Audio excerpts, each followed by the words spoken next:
When successful millionaire Marcus Reed slipped into that rideshare car on a stormy Atlanta night, he had no idea the woman behind the wheel would shatter every wall he'd built around his heart. Emma Walker was just trying to survive. One more ride, one more tip, anything to pay for her father's medication and keep the lights on. But when she saved Marcus's life with split-second reflexes during a near-fatal accident, she unknowingly set in motion a love story that would cost them everything they thought they knew about trust, class, and what happens when your heart wants someone the world says you can't have. What started as a simple job offer became a scandal that threatened to destroy them both, because sometimes the person who saves your life is the same person who ruins it. Little did Emma know that accepting Marcus's offer would lead to family betrayals, viral humiliation, and a choice that would force her to risk everything for a love that seemed impossible from the very first mile. But this story isn't just about them. It's about finding courage when the whole world is watching and choosing love when fear feels safer. Subscribe and tell me what city you're watching from. Because love stories like this happen everywhere. But this one could only happen in Atlanta. The windshield wipers fought a losing battle against the rain. Emma Walker gripped the steering wheel tighter as another wave of water crashed over her car. The storm had come out of nowhere, turning Atlanta's streets into rivers. She glanced at her phone. One more ride. Just one more.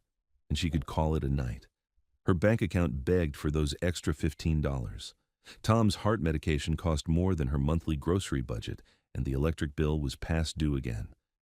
"Come on, Emma," she whispered to herself. "You can do this." Her phone buzzed with the pickup location, a fancy office building downtown, the kind of place where she always felt out of place. She checked her appearance in the rearview mirror. Her brown hair was pulled back in a simple ponytail, and her blue eyes looked tired. But she was clean and professional. That was what mattered. The building's glass tower stretched up into the stormy sky. Emma pulled up to the curb and waited. Through the rain, she could see a tall man walking toward her car. He wore a dark coat and moved with purpose, even in the downpour. He slid into the back seat, bringing the scent of expensive cologne and rain. "Good evening," he said, his voice deep and warm. "Marcus Reed. Going to the Midtown Towers, please." "Emma," she replied, pulling into traffic, "and buckle up. This storm isn't playing around tonight." In her mirror, she caught sight of his face. He was handsome in a way that made her stomach flutter. Strong jaw, kind eyes, skin the color of rich coffee. His phone was pressed to his ear, but he spoke quietly, respectfully. "I understand the timeline," he was saying, "but we're not cutting corners on safety. Never on safety." Emma found herself listening. His voice carried authority, but not arrogance. There was something different about him. She'd driven plenty of wealthy passengers who treated her like furniture. This man had said her name back to her. A small thing, but it mattered. The highway was a nightmare.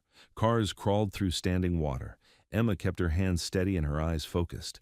She'd been driving these streets for 2 years. She knew every pothole and dangerous curve. That's when she saw it. A silver car 3 lanes over hit a deep puddle too fast. The back end swung wide. The driver overcorrected. Now the car was spinning directly toward them. Time slowed. Emma's training kicked in. She'd taken a defensive driving course when she started rideshare work. Her father had insisted on it. "You're carrying other people's lives," he'd said. "That's a responsibility."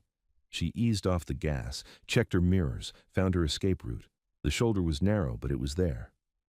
"Hold on," she said calmly, steering them safely away from the spinning car. The silver car slammed into the concrete barrier instead of them. Steam rose from its crumpled hood. Other drivers were already stopping to help. Emma pulled over and called 911. Her hands were rock steady as she reported the accident. Only when she hung up did she realize her passenger had been completely silent. She looked in the mirror. Marcus was staring at her with something like wonder. "That was incredible," he said. "How did you stay so calm?" Emma shrugged.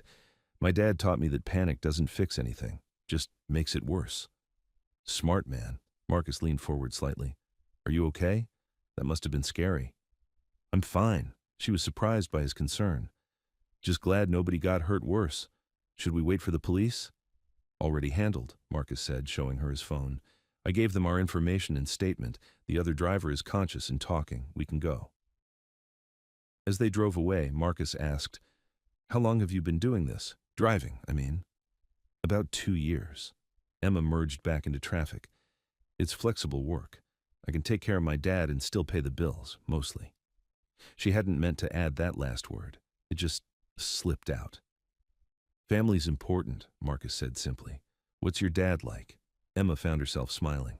"Stubborn, proud, used to work construction until his back gave out. Now he spends his days yelling at game shows and pretending he doesn't need help." "Sounds like he raised you right. That driving back there? That wasn't luck. That was skill." Warmth spread through Emma's chest. When was the last time someone had praised her for something that mattered? Not her looks or her smile, but something real she'd accomplished. They talked quietly for the rest of the drive. Marcus asked about Atlanta, about her favorite places to drive. He listened when she answered. Really listened. When she mentioned she used to teach piano, his eyes lit up. "Used to? Did you stop because of the driving?" "Sort of." Emma hesitated. "The music school closed. Budget cuts. I've been thinking about starting private lessons, but it's hard to find students who can afford them." "Music matters," Marcus said. "Don't give up on it completely." Something in his tone made her look at him again. There was understanding there, like he knew what it felt like to have dreams on hold. The Midtown towers rose ahead of them, sleek and expensive, just like she'd expected. Emma pulled into the circular drive and stopped under the covered entrance. Marcus didn't get out right away. Instead, he reached into his wallet and handed her a tip that made her eyes widen. $50. More than she made in some entire evenings. "Thank you," she stammered. That's very generous." "You earned it. That driving probably saved my life." He paused. "Emma, can I ask you something?" She nodded. "Are you happy doing rideshare full-time?" The question caught her off guard. It's not about happy. It's about what needs to be done." Marcus studied her face. "What if there was something else? Something that paid better and let you use your real skills?" "Like what?" Emma tried to keep the hope out of her voice. "I'm looking for a personal driver. Someone reliable, skilled, and professional. The pay would be 3 times what you're making now, and the hours would be regular. Monday through Friday, mostly business trips around the city." Emma's heart hammered. "Why would you offer that to me? You don't know anything about me. I know you kept us alive tonight. I know you care about your father. And I know you're honest." Marcus handed her his business card. "Marcus Reed, Reed Consulting. Think about it. No pressure. But if you're interested, call me tomorrow." He stepped out into the rain, then leaned down to the window. "Drive safe, Emma. The roads are still dangerous." She watched him walk through the glass doors of the building. Watched until the elevator took him away. Then she looked at the card in her hand. Heavy paper, elegant font, real. The drive home took 20 minutes. Emma's mind raced the entire way. A job like that could change everything. Tom's medications, the electric bill, maybe even a small apartment with better heat. But it was too good to be true. Things like this didn't happen to people like her. Her phone buzzed with another ride request. She almost declined it, then remembered the $50 tip burning a hole in her pocket. She accepted the ride. 2 college kids heading back to campus. They climbed in, laughing and soaking wet. "Crazy storm," the girl said. "I thought we were going to blow away." "Sometimes storms bring unexpected things," Emma replied, thinking of Marcus Reed's business card tucked safely in her purse. The next morning, Emma sat at her kitchen table, staring at the card. Sunlight streamed through their small apartment window, making the expensive paper gleam. Tom shuffled in, his gray hair sticking up at odd angles. "Coffee's ready," she said, not looking up from the card. "What's that?" Tom poured himself a mug and settled into the chair across from her. His morning routine never changed.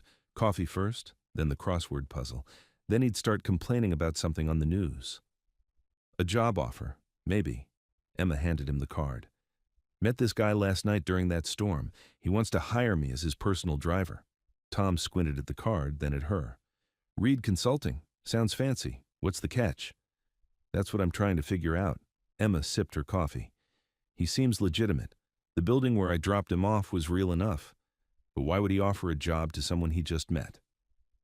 "Maybe because you're good at what you do." Tom set down the card. Or maybe because he's one of those rich guys who thinks money solves everything. Emma winced. Tom had never said it directly, but she knew he worried about her working for wealthy men. Her last boyfriend, David, had been for money. He'd made promises he never intended to keep and left her feeling stupid for believing them. I don't know, Dad. It could be a chance to get ahead. The pay is 3 times what I'm making now. 3 times? Tom's eyebrows shot up. What's he expect you to drive, his getaway car? Despite her nerves, Emma laughed. Just business meetings around the city, normal stuff. Then what's he paying you 3 times normal for? It was a good question. Emma had been wondering the same thing. He said I was skilled and professional. Maybe he just values good drivers. Maybe. Tom didn't sound convinced. Just promise me you'll be careful. Rich folks play by different rules. Don't let yourself get hurt again. The words stung because they came from love.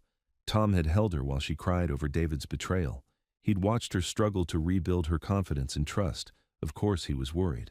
I'll be careful, Emma promised, but I have to at least call him. We need the money, Dad. You know we do. Tom's face softened. I know, sweetheart. I just wish I could fix this for you. Wish I could still work and take care of my own daughter. Emma reached across the table and squeezed his weathered hand. You raised me to be strong, to take care of myself. That's enough. At noon, Emma sat in her car outside the apartment building and dialed Marcus Reed's number. Her palms were sweating. Reed Consulting, Marcus speaking. Mr. Reed, this is Emma Walker. We met last night during the storm. Emma, his voice warmed immediately. I was hoping you'd call. Did you think about my offer? I did, and I'm interested, but I have some questions. Of course. Would you like to meet for coffee? We can discuss the details properly. They arranged to meet at a small cafe downtown. Emma chose her clothes carefully. Nice jeans, a clean blouse, her best jacket. Professional, but not trying too hard. The cafe was busy with the lunch crowd. Emma spotted Marcus immediately. He sat near the window, wearing a gray button-down that made his dark skin glow. When he saw her, he stood and smiled. Her stomach did that fluttering thing again. Thank you for coming, he said, pulling out her chair. Coffee? Lunch? It's my treat. Just coffee, thanks. Emma wasn't sure she could eat with her nerves jumping around. Marcus ordered for both of them, then settled back in his chair. So, questions. Fire away? Emma had prepared a list. What exactly would my job duties be? Just driving? Primarily, yes. I have meetings all over the city. Client consultations, property visits, networking events. I need someone reliable to get me there safely and on time. You'd also help coordinate my schedule, maybe run occasional errands. How many hours per week? 40 to 45, Monday through Friday, typically 8 to 6. Some evenings if there are business dinners, but I'd give you advance notice. And the pay? Emma's cheeks heated. Money talks were always awkward. $70,000 annually, plus health insurance and paid time off. Emma nearly choked on her coffee. $70,000, more than she'd ever made in her life, more than David had spent on his fancy car. That seems like a lot for a driver, she said carefully. Marcus leaned forward. Emma, I'm going to be honest with you. I'm successful. My business does well, and I work with high-profile clients. I need someone I can trust completely, someone who's professional, discreet, and competent. Last night, you proved you have all those qualities. But you don't really know me. What if I'm not what you think I am? What if you are? Marcus smiled. Look, I've worked with staffing agencies. I've hired drivers before. They were fine, but fine isn't what I need. I need someone who thinks fast under pressure, someone who cares about doing things right. Emma stared into her coffee cup. What happened to your last driver? He retired, worked for my family for 20 years, watched me grow up. Now he's in Florida playing golf and spoiling his grandkids. Marcus's expression grew fond. Harold taught me that the person driving your car becomes part of your life. I don't take that lightly. The sincerity in his voice made Emma's chest tight. I'd need to give 2 weeks' notice to the rideshare company, and I'd want a written contract. Nothing personal, just I've learned to protect myself. Smart, I respect that. Marcus pulled out his phone. I'll have my lawyer draw up something fair. Standard employment terms, clear expectations, nothing hidden. They talked for another hour. Marcus asked about her driving record, her availability, her comfort level with different types of business meetings. Emma found herself relaxing as they spoke. He was professional, but kind, direct without being pushy. "Can I ask you something?" Emma said as they prepared to leave. "Anything. Why did you really offer me this job?" "The truth." Marcus was quiet for a long moment. "Because in a crisis you were exactly who I'd want by my side. And because—" He paused, seeming to choose his words carefully. "Because I've been working so hard for so long, I forgot what it felt like to have a genuine conversation with someone. Last night reminded me." Emma felt heat creep up her neck. There was something in his eyes when he said it, something that made her think this job might be more complicated than just driving. "When would you need an answer?" she asked. "Take your time, but I'm hoping to start next Monday if possible." They shook hands outside the cafe. Marcus's palm was warm and calloused, working hands despite his expensive clothes. "Thank you for the opportunity," Emma said. "I'll call you tomorrow with my decision." "Whatever you decide, Emma, thank you for last night, for keeping us safe." Emma drove home with her mind spinning. $70,000, health insurance, paid time off, a chance to stop worrying about every bill, every unexpected expense. But there was something else, something in the way Marcus looked at her, something that felt dangerous and thrilling and terrifying all at once. She thought about David again, how charming he'd been at first, how special he'd made her feel, right up until the moment he'd made it clear she was nothing more than a temporary distraction. A girl from the wrong side of town who'd been foolish enough to think she belonged in his world. Marcus seemed different, but David had seemed different too at the beginning. That evening, Emma sat with Tom watching the news. Rain still pelted the windows. She'd told him about the meeting, about Marcus's offer. $70,000, Tom said for the third time, plus benefits. Plus benefits? And he seems legitimate?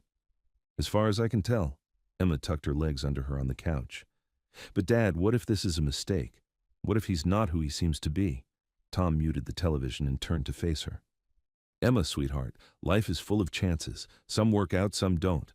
But you can't let one bad experience make you afraid to try again." "I'm not afraid," Emma protested, but the words felt hollow. "You are, and that's okay. That guy David hurt you bad. But this Marcus fellow, he's not David. You can't judge him for another man's mistakes." Emma knew her father was right, but knowing something and feeling it were different things. "What if I take the job and it goes wrong? What if he fires me after a week? Or what if he expects things I'm not willing to give?" "Then you'll handle it, same as you handle everything else." Tom reached over and patted her knee. "But what if it goes right? What if this is the break you've been working for?" That night, Emma lay in bed staring at the ceiling. She thought about Marcus's smile, about the way he'd listened when she talked, about $70,000 in health insurance and the possibility of teaching piano again. She thought about David's last words to her.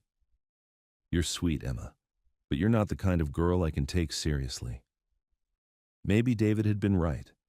Maybe she wasn't the kind of girl who belonged in a world of business cards and expensive suits. Or maybe it was time to find out what kind of girl she really was. The next morning, Emma called Marcus before she could lose her nerve. "Reed Consulting, Marcus speaking." "Mr. Reed, it's Emma Walker." "Emma, good morning. I've made my decision." Emma took a deep breath. "I'd like to accept your offer, if it's still available." "It absolutely is." Marcus's voice was warm with genuine pleasure. "That's wonderful news. Can you start Monday?" "Yes, I gave my notice to the rideshare company yesterday." "Perfect. I'll have the contract ready by tomorrow. And Emma?" "Yes?" "Welcome to the team. I have a feeling this is going to work out very well." As Emma hung up the phone, she felt a mixture of excitement and terror. She was about to step into a world she'd only glimpsed from the outside. A world where a man like Marcus Reed lived and worked and made decisions that probably affected more money than she'd ever seen. But she was also about to take control of her life in a way she never had before. She was choosing possibility over fear, risk over safety. Whatever happened next, she was ready to find out. Tom appeared in the kitchen doorway with his coffee mug and a proud smile. "So? I took it." "Good girl." Tom raised his mug in a mock toast. "Here's to new adventures, and to my daughter who's brave enough to take them."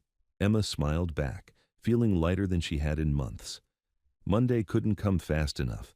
Monday morning arrived with bright sunshine and Emma's stomach in knots.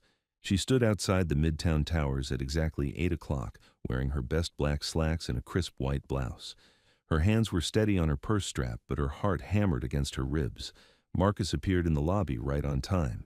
He wore a navy suit that fit him perfectly and carried a leather briefcase. When he saw her through the glass doors, his face lit up with a genuine smile.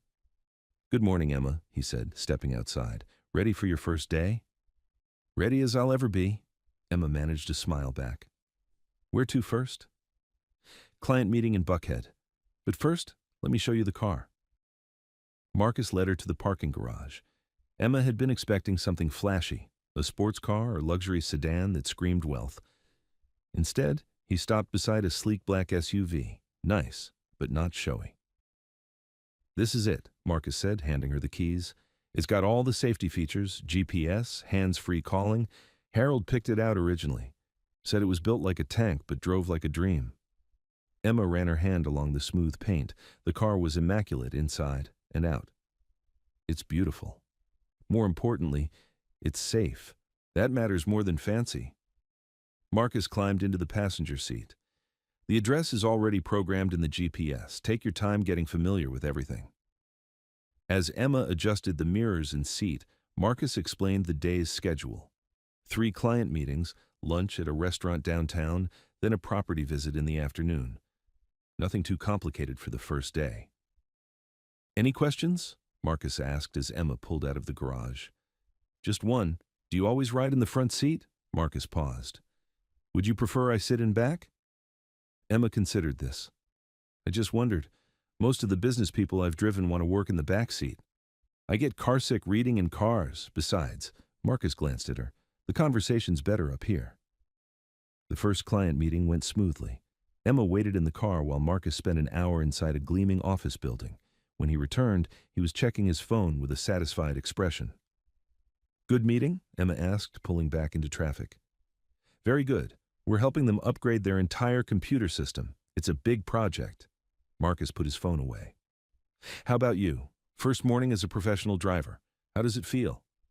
"Terrifying," Emma admitted, "but good terrifying. Like the first time you jump off a high dive." "I've never jumped off a high dive." Emma looked at him in surprise. "Never? Not even as a kid?" "I was more of a books and chess kind of kid. Heights weren't my thing." Marcus smiled. "What about you? Big risk-taker growing up?" "Not exactly, but my dad took me to the lake every summer. Said fear was just excitement wearing a disguise." Emma merged onto the highway. He'd stand at the bottom and count to 3. By 3, I had to jump or climb back down. I always jumped. "Smart dad. Mine was similar, just with different lessons.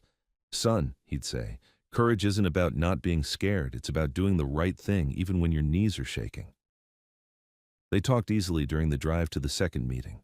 Marcus asked about her piano teaching, and Emma found herself describing her favorite students.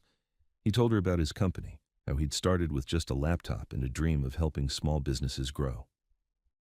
"You built all this yourself?" Emma gestured toward the client's building as they pulled up. "With a lot of help and a lot of luck, and more 18-hour days than I care to count."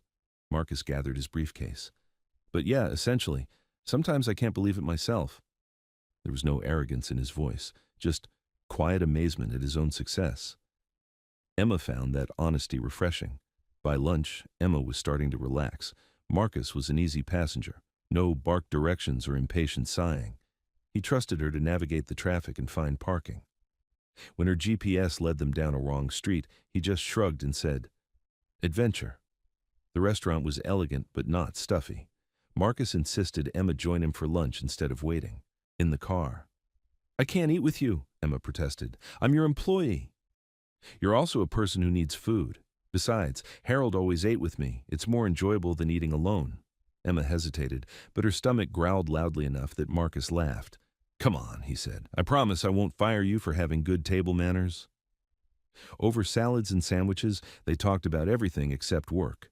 Emma learned that Marcus had grown up in Atlanta, that he'd put himself through college working construction with his father, and that he'd started his business in his mother's garage. "What about you?" Marcus asked. "How did you end up driving for work?" Emma poked at her salad. This part was harder to talk about. I needed flexible hours to take care of my dad, and after my last relationship ended, I needed a fresh start, something completely different. Bad breakup? You could say that. Emma managed a rueful smile. Turns out I wasn't as good at reading people as I thought. Marcus's expression grew serious. I'm sorry. That's rough. It was a learning experience. Now I know better than to trust pretty words without actions to back them up. Something flickered in Marcus's eyes. Actions matter more than words. Always. The afternoon property visit was to a rundown office building that Marcus was considering buying and renovating. Emma waited while he walked through with his contractor, taking notes and asking questions. When he returned to the car, Marcus looked thoughtful. What did you think of that place? He asked. Emma was surprised he wanted her opinion. It has good bones. The location's great. But it needs a lot of work.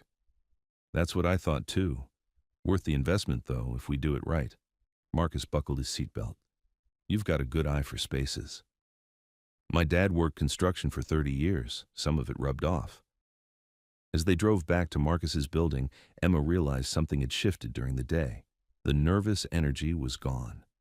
In its place was something that felt almost like friendship. Same time tomorrow? Marcus asked as they pulled into the parking garage. I'll be here, Emma promised. Emma? Marcus paused with his hand on the door handle. You did great today, really great. The warm approval in his voice made Emma's cheeks heat. Thank you for everything. This job, it's going to change my life. I hope so, in all the best ways. The rest of the week fell into a comfortable rhythm. Emma learned Marcus's preferences.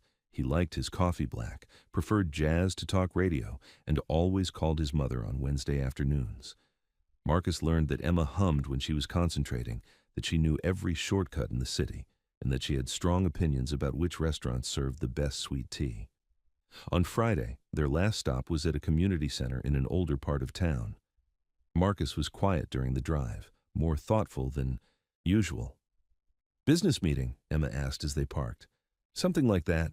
Marcus looked at the modest brick building. Want to come in? I'd like you to meet someone. Emma followed Marcus through the front doors. The lobby smelled like coffee and old books. Children's artwork covered the walls, bright and cheerful. An elderly black woman sat behind the reception desk, her silver hair pulled back in an elegant bun. Marcus Reed, she said, standing with a wide smile. Right on time, as always. Ms. Jenkins, Marcus hugged the woman gently. This is Emma Walker, my new driver. Emma, this is Ms. Hazel Jenkins. She runs this place and has been keeping me in line since I was 12. Oh, hush. Ms. Jenkins turned to Emma with twinkling eyes. Don't let him fool you, dear. This boy was never any trouble. Serious as an old man, even as a child. It's nice to meet you, Emma said, immediately liking the woman's warmth. Marcus comes by every month, Ms. Jenkins explained as she led them down a hallway. Brings supplies for our after-school program. Computers, books, whatever we need. Emma glanced at Marcus, who looked slightly embarrassed. It's not a big deal, he said quietly. Not a big deal, Ms. Jenkins scoffed. Child, you've kept this program running for 5 years. These kids learn computer skills they never would have gotten otherwise. She stopped outside a classroom where a dozen children sat at computers, typing intently. A young teacher moved between them, offering help and encouragement. That's the scholarship Marcus funded, Ms. Jenkins said, pointing to a certificate on the wall. For kids who show real aptitude with technology, 4 of our students have gone on to college because of that program. Emma felt something warm bloom in her chest as she watched Marcus interact with the kids. They clearly adored him, clustering around to show him their work. He remembered all their names, asked about their families, and listened to their excited chatter with genuine interest. You never mentioned this, Emma said quietly as they walked back to the car later. Marcus shrugged, loading boxes of donated supplies into the trunk. It's just something I do. This place helped me when I was a kid. Ms. Jenkins tutored me in math when I was struggling. Seemed right to give back. But you fund scholarships. You buy computers. I've been blessed with success. Sharing it isn't charity, it's responsibility. Marcus closed the trunk and looked at her. Does that seem weird to you? No, Emma said softly. It seems wonderful. David never did anything like this. He talked about charity, went to fancy fundraising dinners, but he never actually helped anyone. Marcus's jaw tightened slightly at the mention of her ex. Some people see giving as a tax write-off or good publicity. For me, it's personal. As they drove away from the community center, Emma found herself stealing glances at Marcus. The more she learned about him, the more she realized how wrong her first assumptions had been. Yes, he was wealthy and successful, but he was also kind, humble, and genuinely committed to helping others. It made her chest tight with an emotion she wasn't ready to name. That evening, Emma sat at her kitchen table with Tom, telling him about her week while they ate leftover pizza. "Sounds like a good boss," Tom said, reaching for another slice. "Respectful, doesn't treat you like hired help." "No, he doesn't." Emma picked at her crust. "Dad, can I ask you something?" "Shoot. How do you tell the difference between a good man and a man who's good at pretending?" Tom set down his pizza and studied his daughter's face. "That's a loaded question. This about your new boss?" "Maybe, I don't know." Emma sighed. "He's nothing like David. But what if I'm just seeing what I want to see again?" "Emma, sweetheart, you can't live your whole life waiting for the other shoe to drop. Sometimes good things are just good things." "But how do you know? How do you tell?" Tom was quiet for a long moment. "You watch how they treat people when they don't have to. You look at what they do when nobody's watching. And you trust your gut, not your heart. Hearts get fooled easier." Emma nodded, thinking about Marcus with the children at the community center, the way he'd hugged Ms. Jenkins, how he'd insisted Emma eat lunch with him because people need food. "Your gut saying anything particular about this Marcus fellow?" Tom asked gently. "That he's different, that he's safe." Emma met her father's eyes. "That scares me more than if he were obviously bad." "Good scared or bad scared?" Emma considered this. "I don't know yet." The following Monday brought Emma's first real test. Marcus had a breakfast meeting across town, followed by appointments that would keep them busy until evening. As they sat in traffic on the way to the first stop, Marcus's phone rang. Marcus Reed. His voice was professional, but Emma caught the slight tension that crept in. "When? Is she okay?" Emma glanced over, concerned by his tone. "I understand. Yes, I can be there in an hour." Marcus hung up and rubbed his forehead. "Emma, I'm sorry, but we need to make a detour. My mother's in the emergency room." "Of course. Which hospital?" "Piedmont." "But Emma, this means canceling 3 meetings. I know it's not fair to ask you to—" "Marcus." Emma was already changing lanes, heading for the highway. "Your mom's in the hospital. Everything else can wait. Period." The relief on his face made her chest tighten. "Thank you. I'll call the clients from the road." Emma drove with calm efficiency while Marcus rescheduled appointments and called family members. She could hear the worry in his voice, carefully controlled but definitely there. Piedmont Hospital's emergency department was busy with Monday morning chaos. Emma found a parking spot while Marcus hurried inside. She followed at a respectful distance, not sure if she should stay with the car or come in. Marcus turned back at the entrance. "Come with me? I might need you to handle some calls." Inside, they found Marcus's family gathered in the waiting area. A woman who could only be his mother sat in a wheelchair, arguing with a younger man who looked like Marcus's brother. "I'm fine, Gabe. Stop hovering," the woman was saying. "It was just a dizzy spell." "A dizzy spell that made you fall down the stairs, Mama," Gabe replied. "That's not nothing." Marcus approached quickly. "How is she? What did the doctors say?" "Dehydration and low blood pressure," Gabe explained. "She's been working too hard at the church auxiliary, not eating enough. You know how she gets." "I'm sitting right here," Marcus's mother said tartly. "I can speak for myself." She looked up at Marcus with eyes that were clearly the source of his own. "Hello, sweetheart. Sorry for the drama." "Don't apologize, Mama. I'm just glad you're okay." Marcus knelt beside her wheelchair. "What do you need?" "To go home and forget this ever happened." "Mrs. Reed." A nurse appeared with discharge papers. "The doctor wants to see you again before you leave." As the nurse wheeled her away, Gabe turned to Marcus. "She's been pushing herself too hard. The church fundraiser, the community garden project, babysitting for the Johnsons. She won't slow down." "Sounds familiar," Marcus muttered. It was only then that Gabe noticed Emma standing quietly nearby. "Oh, sorry, I didn't see you there." Gabe, this is Emma Walker, my driver. Emma, my brother Gabe. Emma stepped forward with a polite smile. Nice to meet you. I hope your mother's feeling better. Gabe shook her hand, his eyes curious. Driver, huh? What happened to Harold? Retired to Florida, Marcus said. Emma's been working with me for a week now. Something in Gabe's expression shifted as he looked between Emma and Marcus, a knowing look that made Emma's stomach flutter nervously. Well, Gabe said slowly, that's interesting. Before Marcus could respond, Mrs. Reed returned with the nurse. She looked better, some color back in her cheeks, but Emma could see the stubborn independence in her posture that probably worried her sons. All set, Mrs. Reed announced. Just need to take some vitamins and drink more water. Nothing dramatic. I'm taking you home, Marcus said, and staying until you eat a proper meal. You'll do no such thing. You have work. Work can wait, Marcus said firmly. Family comes first. Always. Emma watched the interaction with a mixture of admiration and longing. The easy affection between them, the way Marcus didn't hesitate to put his mother's needs first. It reminded her of her own relationship with Tom.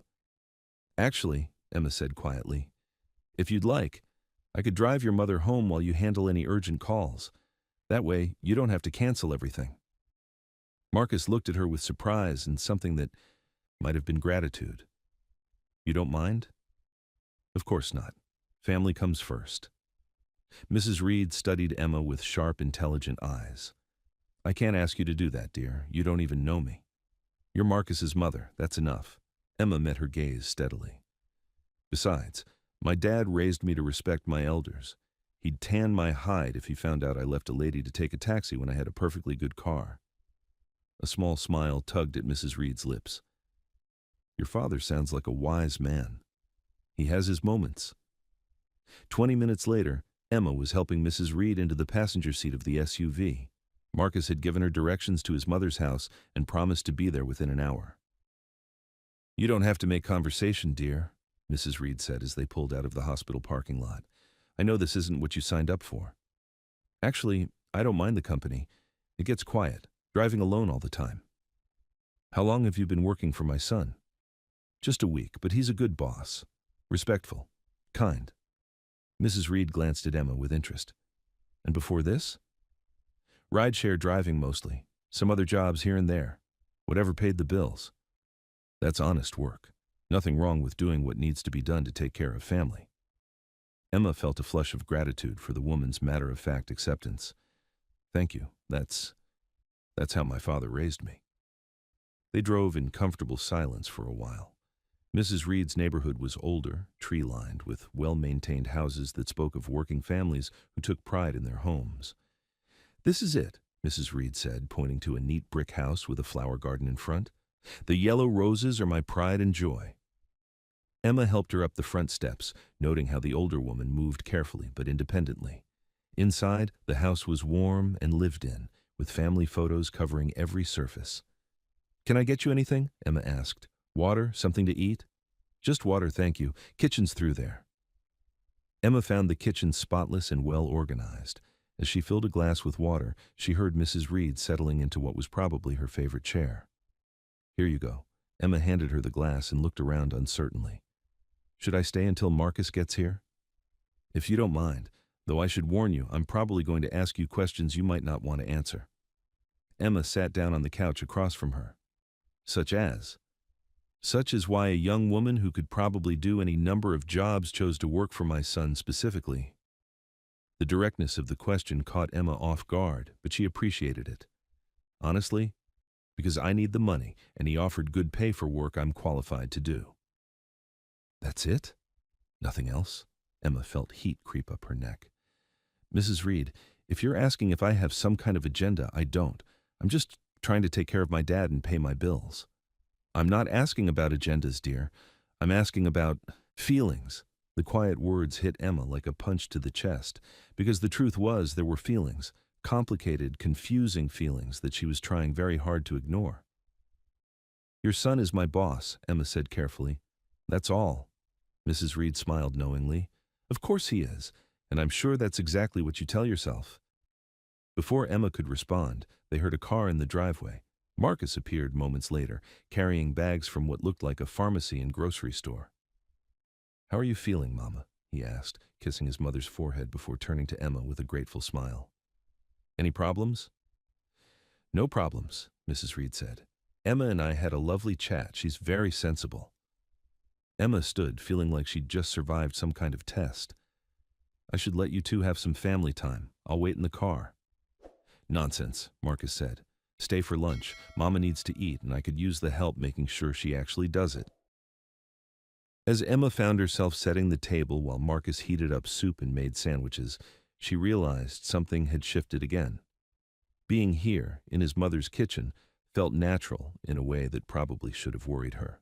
But instead of worry, all she felt was a warm contentment that scared her more than any alarm bells could have. 3 weeks into the job, Emma realized she was in trouble. Not the kind of trouble that comes with missed appointments or wrong turns. The kind that comes from looking forward to Monday mornings because it means seeing someone smile. Marcus had settled into the passenger seat like he belonged there. They talked easily now about everything and nothing. His weekend visits with Gabe, her father's latest complaints about the news, the best routes through Atlanta traffic. Somewhere along the way, the careful professional distance had melted into something that felt dangerously close to friendship, and maybe more than friendship. "Emma?" Marcus's voice pulled her from her thoughts. They were parked outside his office building, engine still running. "You okay? You seem distracted today." "Just thinking." Emma forced a smile. "Same time tomorrow?" Marcus studied her face with those perceptive dark eyes. "Actually, I wanted to ask you something. My family's having Sunday dinner this week. Would you like to come?" Emma's heart skipped. "As your driver?" "As my," Marcus paused, seeming to choose his words carefully. "As someone I'd like my family to know better." The invitation hung in the air between them, loaded with implications neither of them had voiced. Emma knew she should say no, should maintain the professional boundary that was already blurring beyond recognition. "I'd like that," she heard herself say instead. Marcus's smile was worth the flutter of panic in her chest. "Great, I'll pick you up at 2 on Sunday." "You'll pick me up?" "Fair's fair. You drive me around all week. Let me return the favor." That evening, Emma called her. Friend Sarah for the first time in weeks. Sarah had been her closest friend since high school, and if anyone could talk sense into her, it would be Sarah. "Let me get this straight," Sarah said after Emma explained the situation. "Your gorgeous, wealthy boss invited you to family dinner, and you're worried this is a bad idea." "Yes, because it is a bad idea. He's my boss, Sarah, and he's rich, successful, kind to his mother. The horror." Emma flopped back on her bed with a groan. "You know it's not that simple. What if this goes wrong? What if I lose my job? Dad and I need this income." "What if it goes right?" Sarah countered. "Emma, you've been hurt before, but that doesn't mean every man is David. From everything you've told me, Marcus sounds like the real deal." "That's what scares me. What if I'm wrong again? What if I'm just seeing what I want to see?" Sarah was quiet for a moment. "Do you trust your gut?" Emma thought about Marcus with the children at the community center, the way he'd dropped everything when his mother was in the hospital, how he'd never once made her feel less than worthy of respect. "Yes," she admitted quietly. "I do." "Then maybe it's time to stop letting David's ghost run your love life." Sunday arrived gray and drizzly. Emma changed clothes 3 times before settling on a simple blue dress that brought out her eyes. When Marcus knocked on her apartment door, she felt her breath catch. He wore dark jeans and a green button-down that made his skin glow, and he was holding a small bouquet of yellow roses. "For your father," he explained, handing them to Tom, who appeared behind Emma. "Mrs. Reed mentioned you might appreciate them." Tom accepted the flowers with surprised pleasure. "That's thoughtful of you. Emma, you picked a good one here." "Dad," Emma warned, but Tom was already inviting Marcus inside. "Coffee for the road?" Tom asked. "Emma makes it strong enough to wake the dead." As Marcus chatted with her father about construction work and the weather, Emma watched them with growing warmth. Marcus didn't talk down to Tom or act like he was doing them a favor by being polite. He genuinely seemed interested in what Tom had to say. The drive to the Reed family home took them through some of Atlanta's older neighborhoods. Marcus pointed out landmarks from his childhood, the school where he'd played basketball, the corner store where he'd bought candy with lawn mowing money. "Nervous?" he asked as they pulled into his mother's driveway. "Terrified," Emma admitted. "What if she doesn't like me?" "She already likes you. She told me so." Marcus turned off the engine and faced her. "Emma, my family means everything to me.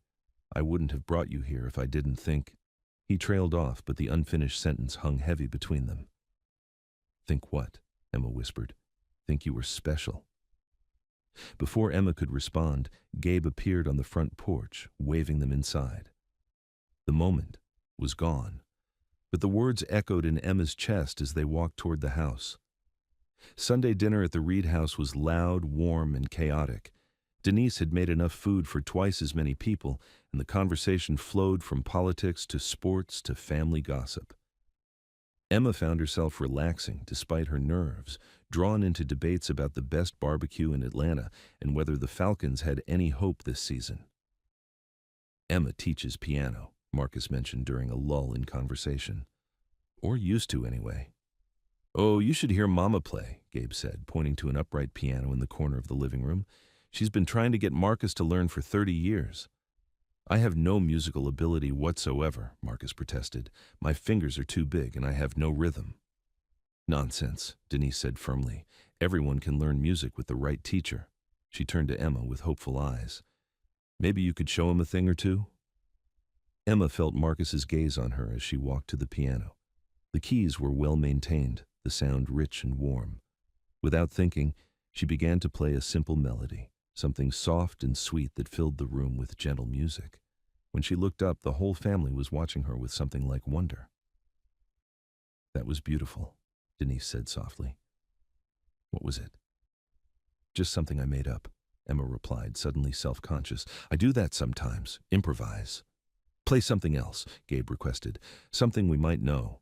Emma launched into a jazzy version of "Georgia on My Mind," and soon Gabe was humming along while Denise tapped her foot. When she finished, Marcus was staring at her with an expression that made her stomach flip. "That was incredible," he said quietly. "You're incredibly talented."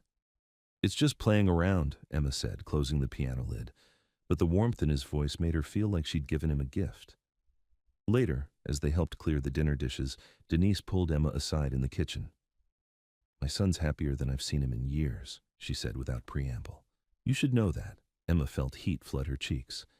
"Mrs. Reed, I was suspicious of you at first," Denise continued. "Protective, maybe, but watching you two today," she smiled. "Just be careful with his heart. He acts tough, but he feels things deeply." The conversation was interrupted by Marcus appearing in the doorway. "Everything okay in here?" "Just girl talk," his mother said innocently. "Emma was telling me about her father." As they drove home through the quiet Sunday evening streets, Emma felt something shift between them. The air in the car was charged with unspoken words and growing awareness. "Thank you for today," Marcus said as they pulled up to her apartment building. "My family loved you, especially my mother." "I loved them too. They made me feel so welcome." They sat in comfortable silence for a moment, neither moving to get out of the car.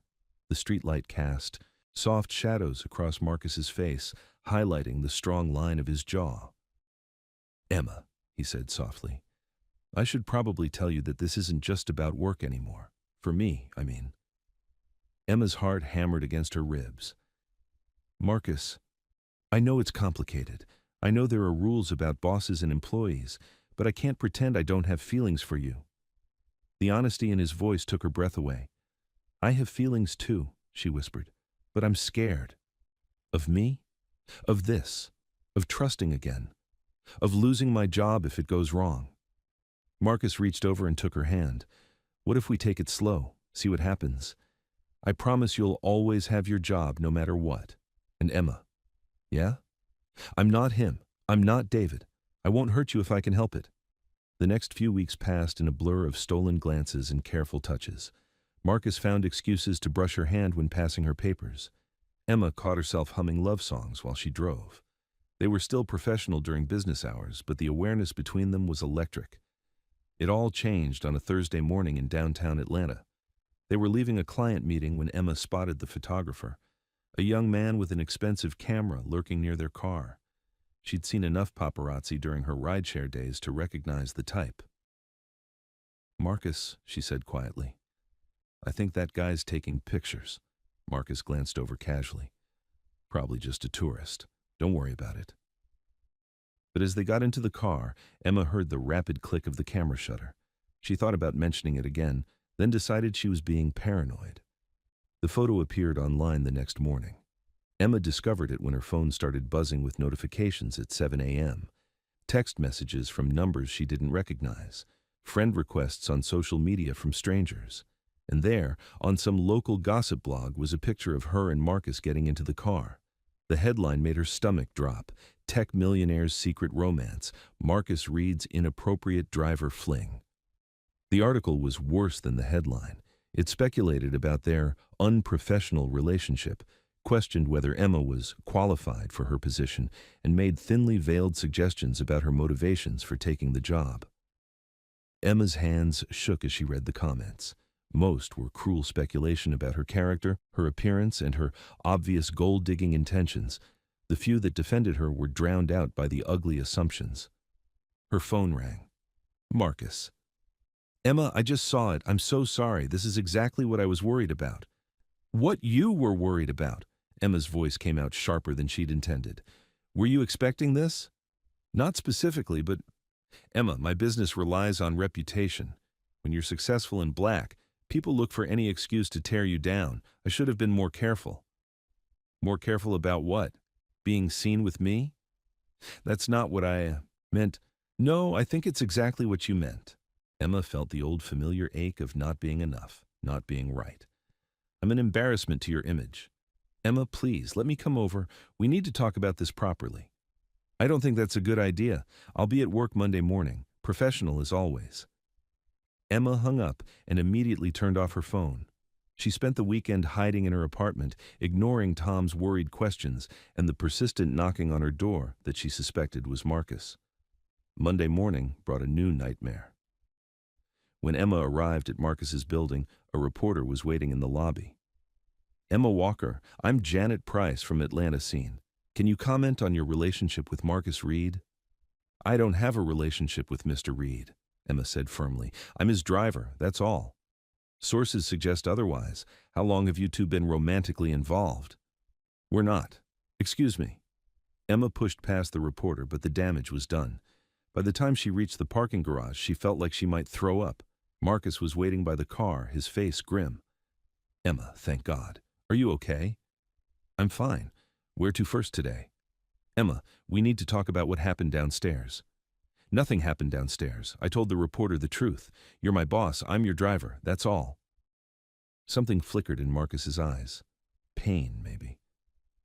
"Is that really all we are?" Emma forced herself to look at him steadily.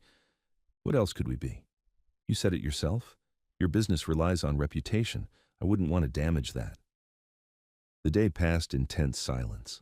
Marcus made his calls and attended his meetings while Emma drove and waited and tried not to think about the growing distance between them. It all came to a head at the charity dinner Thursday night. The event was at the Ritz-Carlton, full of Atlanta's elite in expensive clothes writing expensive checks. Emma waited in the car while Marcus attended, scrolling through her phone and trying not to read the new articles that kept appearing. When Marcus emerged 3 hours later, he wasn't alone. A stunning black woman in a silver dress walked beside him, her hand on his arm. Emma recognized her immediately from the photos on Marcus's desk, his ex-girlfriend Lauren. Emma watched them talk by the hotel entrance, Lauren gesturing expressively while Marcus listened with a serious expression. When Lauren kissed his cheek goodbye, Emma felt something die in her chest. The ride back to Marcus's building was silent until he finally spoke. "That was Lauren Ellis, my ex-girlfriend. I know who she is. She wanted to talk about the articles, about us." Emma's hands tightened on the steering wheel. "And what did you tell her?" Marcus was quiet for a long moment.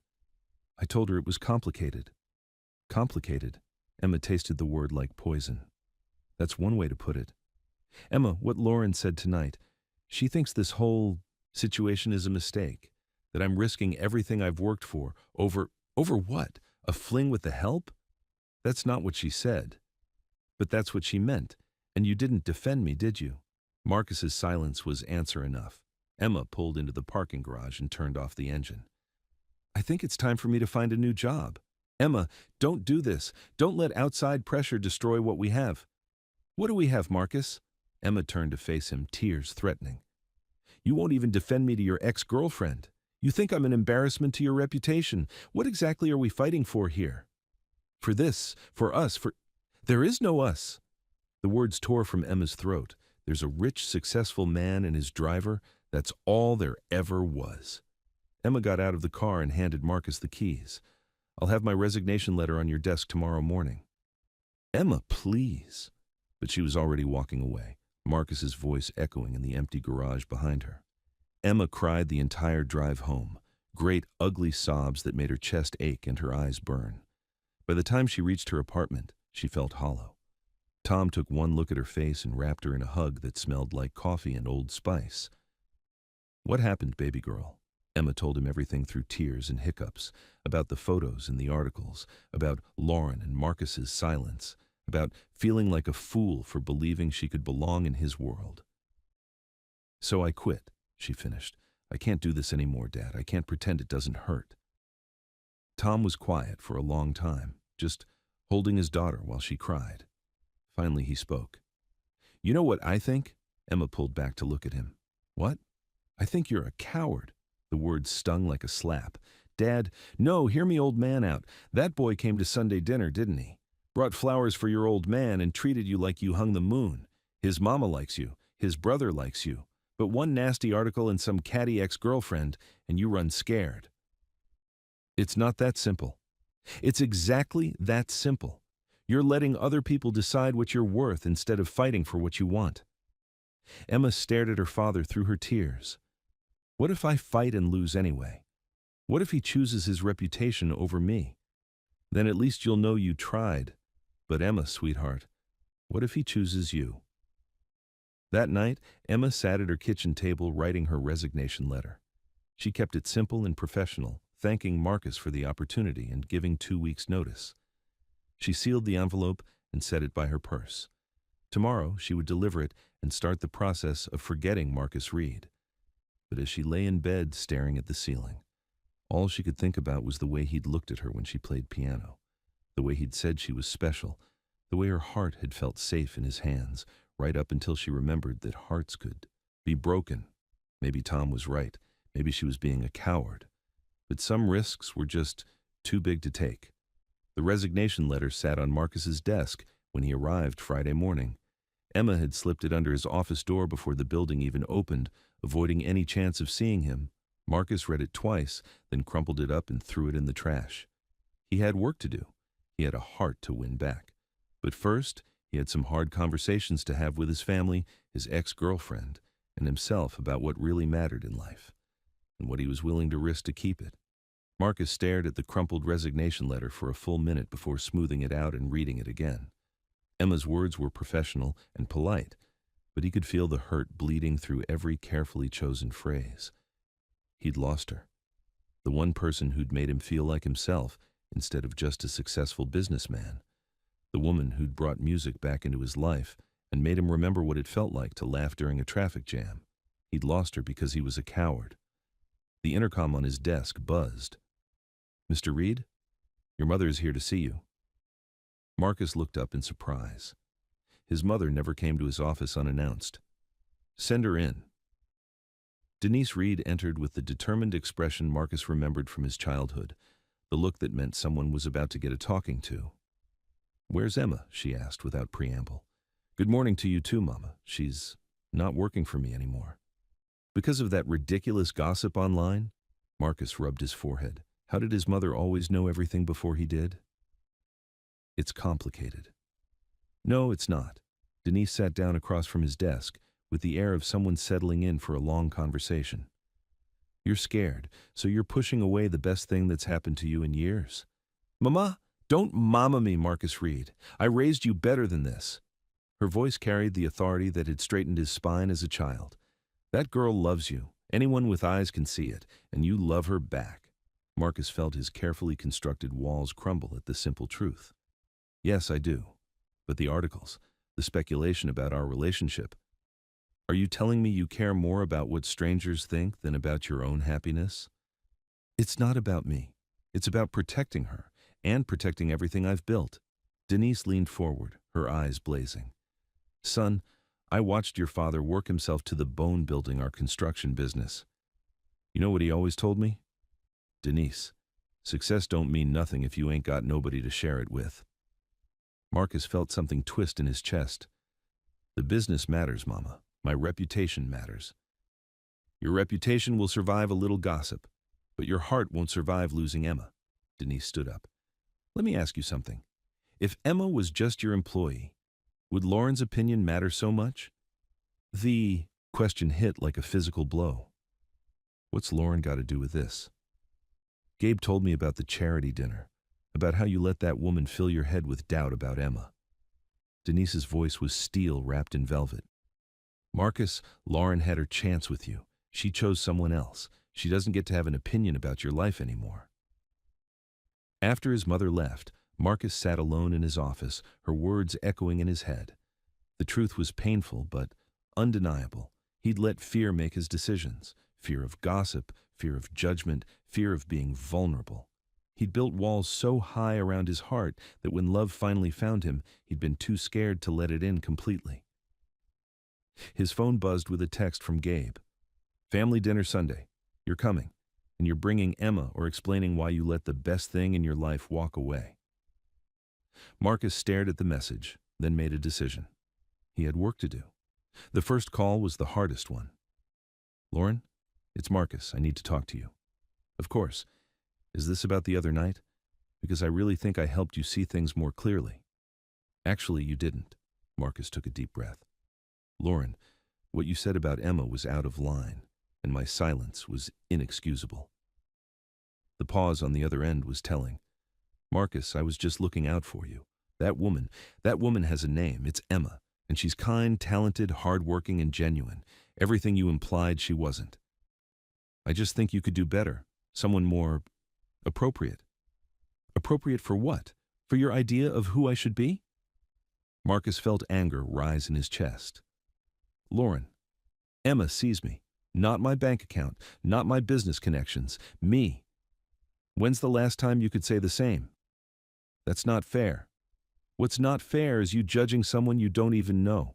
Emma deserves better than that. And so do I.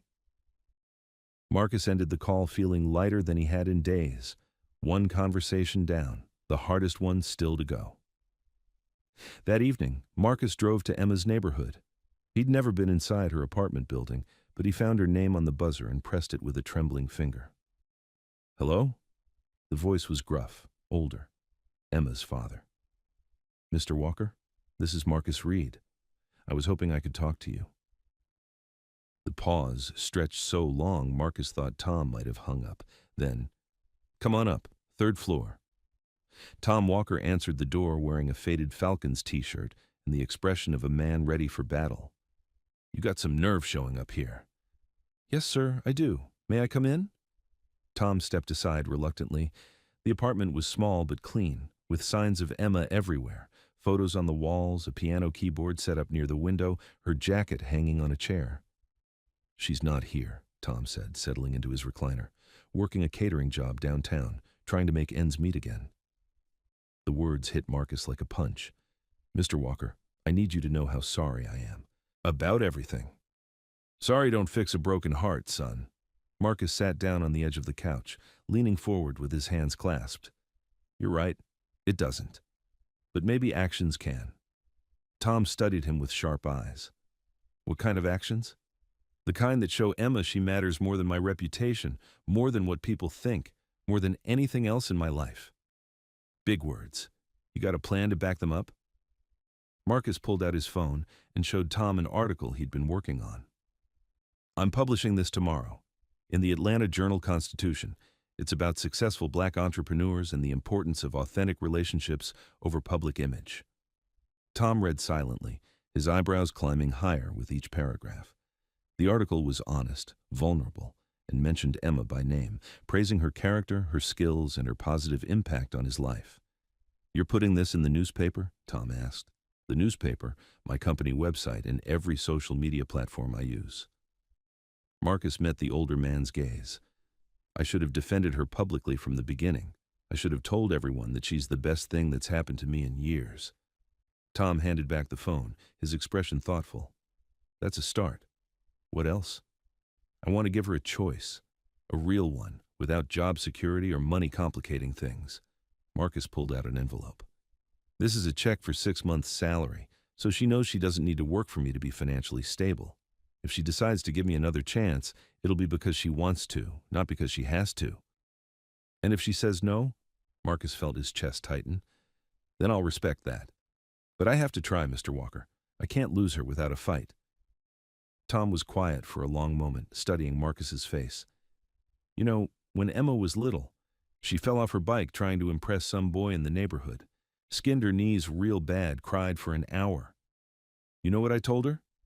Marcus shook his head. I told her that love worth having is worth getting hurt for, but the other person better be worth it too. Tom leaned forward. You worth it, Marcus Reed? I want to be. I'm going to try to be. Tom nodded slowly. Emma gets home around 9. You want my advice? Don't just tell her you're sorry. Show her what she means to you. Marcus left Tom's apartment with a heavy heart and a clear mission. He had 18 hours to prove he was worth Emma's trust. The article published Saturday morning to immediate attention. Marcus's phone rang constantly, reporters, colleagues, friends. The response was mostly positive, but he found he didn't care about public opinion anymore. Only one person's reaction mattered. Saturday evening, Marcus sat in his car outside Emma's building, working up the courage to go upstairs. He'd brought flowers, yellow roses like the ones in his mother's garden, and a letter he'd written and rewritten a dozen times. The letter was in his hand when Emma appeared on the sidewalk, returning from her catering job. She looked tired, her hair pulled back in a ponytail, her black work dress wrinkled from a long day. She was the most beautiful thing he'd ever seen. Emma saw him before he could get out of the car. For a moment, she froze on the sidewalk. Then her chin lifted in that stubborn way he'd come to love, and she walked toward him. What are you doing here? She asked when he stepped out of the car, apologizing, begging, hoping. Marcus held out the flowers with shaking hands. I saw the article you published. I read it. He saw surprise flicker across her face. And it was beautiful. And true. And I should have written something like it weeks ago. Emma took the flowers but didn't smile.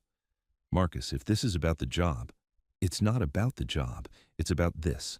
He handed her the letter. And about the fact that I've been an idiot. Emma opened the envelope and read silently. Marcus watched her face, trying to gauge her reaction. The letter was everything he should have said but hadn't. About her courage, her kindness, her strength. About how she'd changed his life just by being herself. About how losing her had shown him what really mattered. When she finished reading, Emma's eyes were bright with unshed tears. Pretty words, she said softly, but you said pretty words before. Emma, I know I hurt you. I know I failed you when you needed me to stand up for you, but I'm here now and I'm not going anywhere. What about your reputation, your business, Lauren's concerns? Marcus stepped closer. Lauren doesn't get a vote in my happiness, and my business will survive, but Emma, I won't survive losing you, not again. You already lost me. I resigned, remember? No, Marcus reached for her hands. You quit the job. You didn't quit us, because deep down you know this is real. You know we're real. Emma pulled her hands away, but she didn't step back. Marcus, I can't do this again. I can't be with someone who's ashamed of me. I was never ashamed of you. I was scared. Scared of getting hurt, scared of failing, scared of not being enough for you. Not being enough for me. Emma's voice cracked with emotion. Marcus, you're successful and kind and generous. You're everything I never thought I'd be lucky enough to find. How could you not be enough? The same way you think you're not enough for me. Marcus smiled sadly. We're both scared, Emma, but what if we're scared together? They stood in the growing darkness, the weight of everything unsaid hanging between them. Finally, Emma spoke. I need time to think. Marcus's heart sank, but he nodded. However much time you need, I'll wait. What if I decide the risk is too big? What if I can't trust this? Then I'll accept it. But Emma, Marcus touched her cheek gently. What if you decide to trust me? What if we take the leap together? Emma leaned into his touch for just a moment, before stepping back. I'll call you. Marcus watched her walk into her building, hope and terror warring in his chest. He'd done everything he could. Now, all he could do was wait. The call came Sunday morning. Marcus, it's me. His heart stopped. Emma, can you come over? I want to talk. I'll be right there. This time, Tom answered the door with a small smile. She's on the roof, he said. Building's got access stairs. She goes up there when she needs to think. Marcus found Emma sitting on the edge of the rooftop, looking out over Atlanta's skyline. She'd changed into jeans and a soft blue sweater that made her eyes look like summer sky. Beautiful view, Marcus said, settling beside her. I come up here when I need perspective. Emma didn't look at him. You can see the whole city from here. Makes your problems seem smaller. And do they? Seem smaller? Emma finally turned to face him. Some of them. The fear about what people think, about fitting into your world. That seems pretty small from up here. Marcus felt a flicker of hope. What about the rest? The fear of getting hurt again? That one's still pretty big. They sat in comfortable silence, watching the city wake up below them. Finally, Emma spoke. I read your article 3 times. What did you think? I think it was brave and honest and probably cost you some business connections. Marcus shrugged. The ones worth keeping will understand. The others don't matter. Emma studied his face. You really mean that? I really do. Emma, I spent so many years building walls around my heart that I forgot what it felt like to let someone in. You changed that. You changed me. What if it doesn't work? What if we try and it falls apart anyway? Then at least we tried. At least we didn't let fear make our choices for us. Marcus reached for her hand. Emma, I can't promise it'll be easy. There will probably be more gossip, more judgment, but I can promise I'll fight for us, every single day. Emma was quiet for a long moment, her hand warm in his. Your mother called me yesterday. Marcus raised his eyebrows. What did she say? That you've been miserable since I left, that you haven't smiled once in a week, and that if I didn't give you another chance, she was going to drive over here herself and knock some sense into me. Despite everything, Marcus laughed. That sounds like her. She also said that love is about choosing each other, over and over again, even when it's scary. Emma turned to face him fully. Is that what this is, Marcus? Are you choosing me? Every day for the rest of my life, if you'll let me. Emma's eyes filled with tears. I'm choosing you too, despite my fears, despite my past, despite everything that says this is crazy. Marcus felt his heart soar. Does this mean? It means I love you, and I'm willing to take the risk if you are. Marcus pulled her into his arms and kissed her with all the passion and relief and joy he'd been holding back. When they finally broke apart, both were breathless. So what happens now? Emma asked. Now we figure it out together, as equals, as partners. And Emma. Yeah? You're not just my driver anymore. You're the woman I love, and I want everyone to know it. 6 months later, Emma stood in the community center where she'd first seen Marcus with the children. The old classroom had been transformed into a music room, complete with 3 pianos and space for 20 students. The Emma Walker Music Education Fund, Marcus read from the plaque on the wall, has a nice ring to it. Emma smiled, still hardly believing it was real. The scholarship program was her idea, but Marcus had insisted on funding it and putting her name on everything.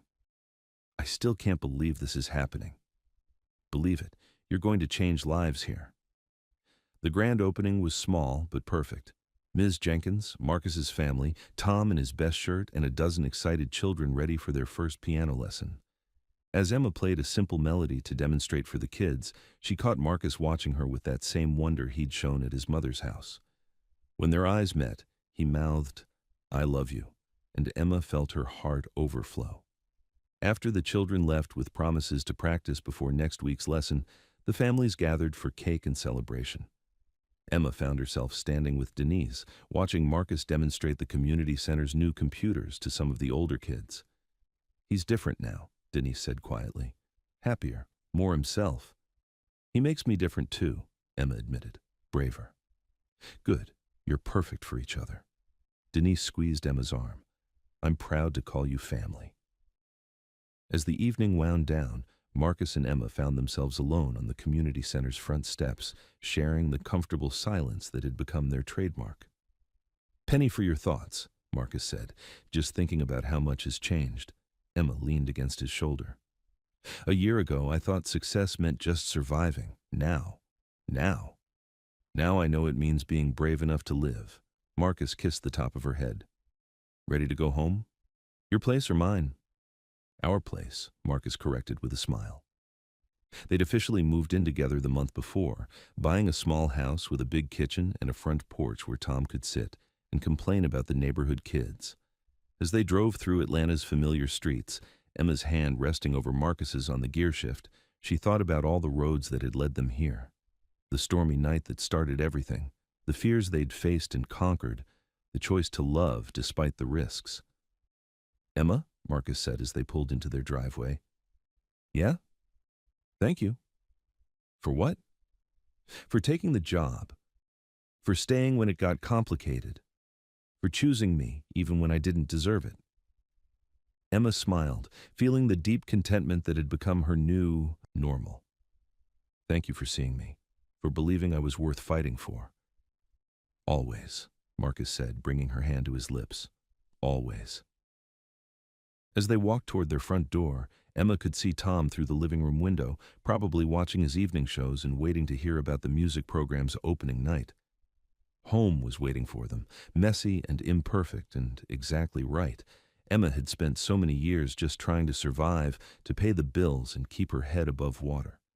She'd never imagined that love could feel this safe, this steady, this real. But Marcus had taught her that the right person doesn't just change your circumstances, they change your whole world. They make you brave enough to dream bigger, to risk more, to believe in happily ever after.